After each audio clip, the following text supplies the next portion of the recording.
Yep. So we're going to end with an emergency question. Now, some of them are... Well, you could give one, and then I got asked one on our webinar last week by Michael Robson. So I'll throw mine in. So he threw a cool bill because he was on there, and he said, "What's your favourite cheese?" Oh, it would have to... I used to eat... I don't eat cheese anymore. And vegan cheese is rubbish. Of course. So we have some vegan cheese, but I haven't touched it because it smells like feet. Cheese. What's your favourite cheese? Well, what is my question? It's not your question, it's Richard Herring's question. Cheese journey over the past couple of years. Because I used to, northern lad. I was very much kind of a Cheshire, Lancashire, Wensleydale, kind of something fairly bland, a little bit salty and crumbly kind of man.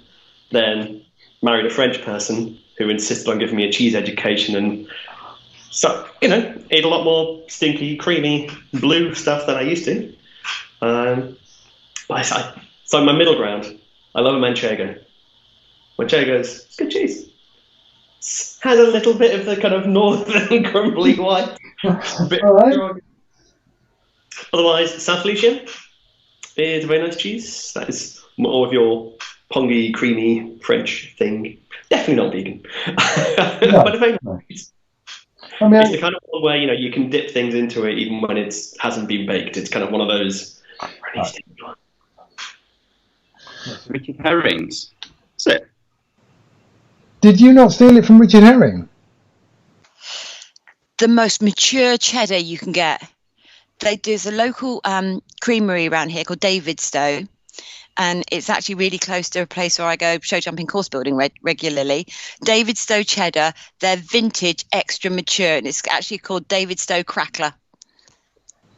And it's it's so mature that it crumbles. Can you buy that in supermarkets? I'm sure I've seen David. That rings a bell. You would have done, yeah, but it's local to us, so. Oh, okay. Davidstow, yeah. So really, really, really strong cheddar is my cheese of choice. All right. No, but who is this Richard? I know Richard Herring is. He used to do a Sunday show thing. Did he used to ask that all the time? My favorite cheese, it is hard to answer because I love all kinds of cheese that are not blue cheese. I hate blue cheese, love any other kind of cheese. But I would probably go, if I had to pick one, I would probably go for a nice Parmesan. Okay, all right. Is that on something? On a cracker or on some bread? Or is that on pizza? Or is that on... That would be by itself, probably with some nice chutney or mustard. Oh, okay, all right. Yeah, I haven't been going that way. So because with the Parmesan, it's a very hard cheese anyway. So adding the cracker for crunch or anything, that's almost defeating the purpose. Plus, also, since it's very intense in taste, I doubt that the cracker would add or deduct anything to it. Right. Plus, I've never been a huge fan of crackers. So, are you winding me up? I've never heard him say that. It's kind of it's just something that I've always kind of shouted when anybody said, has anyone got a question? It's always kind of gone in my head, or just something I've spurted out. So I have to admit it's got to be cheddar, because I come from near cheddar. Yeah. And you know this. Yeah, no, it makes a lot of sense. I would have thought, though, where you live now, is your palate not been opened up? Well, yeah, I do eat a lot more European cheeses these days. I am quite partial as well to brie. So I find that quite nice and have that quite often. So yeah, I do have a lot more variety these days. Cheese. Blue cheese. Any blue cheese or a particular type? We're not sponsored, so you can mention... I like Blue Stilton, French blue cheeses, Shropshire, those kind of things. With anything? This was an added bonus that I put on the other day with crackers or on bread. But if it's blue cheese, if it's slightly spreadable... No, just with a whiskey. Just with a whiskey. What instead of ice? You have blue cheese and whiskey. Yeah. It tastes all sorts. You can't answer that.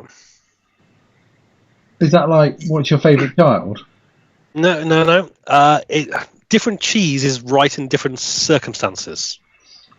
So, okay, if I had to choose a cheese for an enjoyable, okay, you're sitting there with a loaf of fresh bread, a glass of wine, and you want to enjoy cheese on the balcony in the sun, then you're talking something like a dolce latte, which is just, flavoursome. It's nice to wipe on a bit of bread. It's lovely.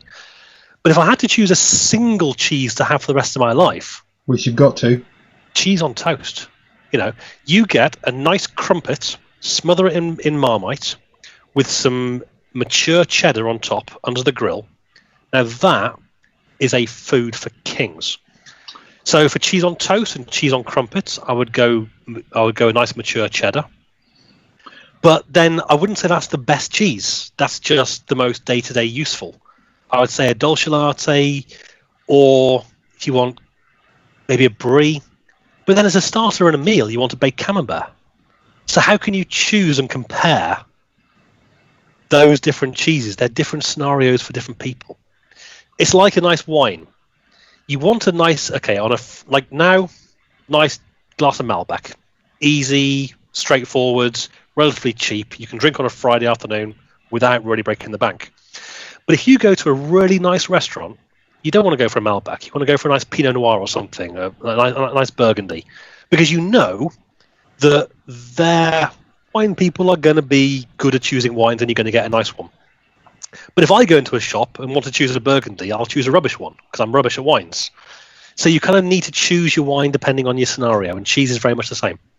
All right. So I was going to judge who had the right answer to what's the best cheese.